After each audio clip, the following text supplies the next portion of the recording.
Salut à tous, aujourd'hui je vais vous montrer comment installer très facilement Drupal en partant du principe que Drupal, vous avez déjà uploadé les fichiers sur votre serveur. Donc c'est très simple, hein, il y en a vraiment pour quelques instants et on fera le tour de Drupal d'une façon un petit peu plus complète dans une prochaine vidéo. A tout de suite.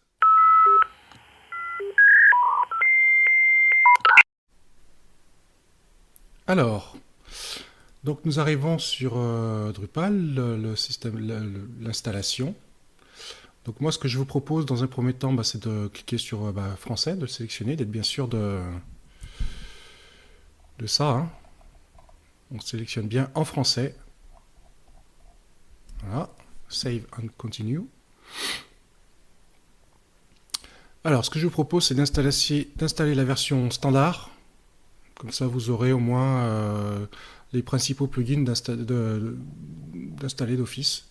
Ce sera plus pratique pour vous. Enregistrer et continuer. Alors, nom de la base de données,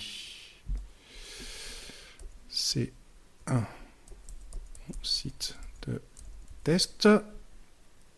Ensuite, c'est mon site de test. Et après, le mot de passe. Tac. Les options avancées, pour l'instant, on n'en a pas besoin. On est bien sur localhost, donc sur un serveur. Le numéro de port est le bon. Le préfixe du nom de la table. Alors ça, c'est pour en cas de partage. Voilà. En cas de partage de cette base de données par plusieurs applications, préfixe unique tel que Drupal évitera les conflits.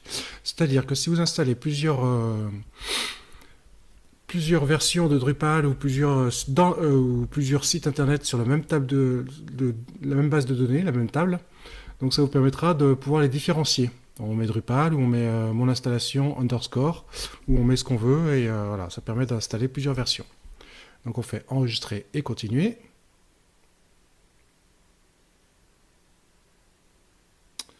Donc là, ça mouline.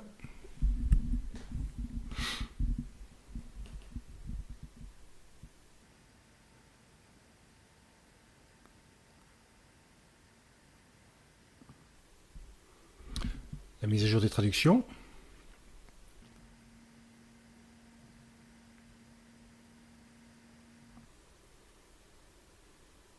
Voilà, nous allons donc pouvoir configurer le site en mettant le nom du site, mon site de test, l'adresse de courriel du site, hop, nom d'utilisateur, hop, mot de passe, hop, hop, ça ira plus vite. Pays par défaut, on va mettre la France, F, tac. Voilà, horaire par défaut, fuseau horaire Paris, ok. Et on garde coché vérification automatique des mises à jour et recevoir une notification par courriel. Ça vous permettra de recevoir une notification dès qu'il y aura des mises à jour à faire.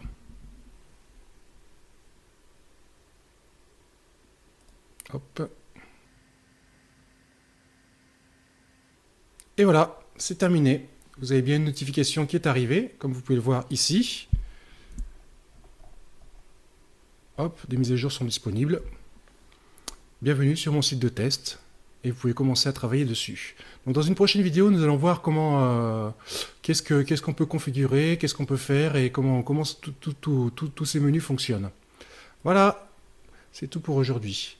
Voilà, donc comme vous avez pu le voir, ça prend vraiment 5 minutes pour installer Drupal, hein, c'est très facile, encore faut-il avoir un serveur adéquat. Donc je vous montrerai la prochaine fois comment l'installer au travers de Composer, ce qui peut être, et de Drush, ce qui peut être très facile, mais encore faut-il savoir servir de ligne de commande. Et voilà, c'est tout pour aujourd'hui, et ciao, bye bye, à bientôt.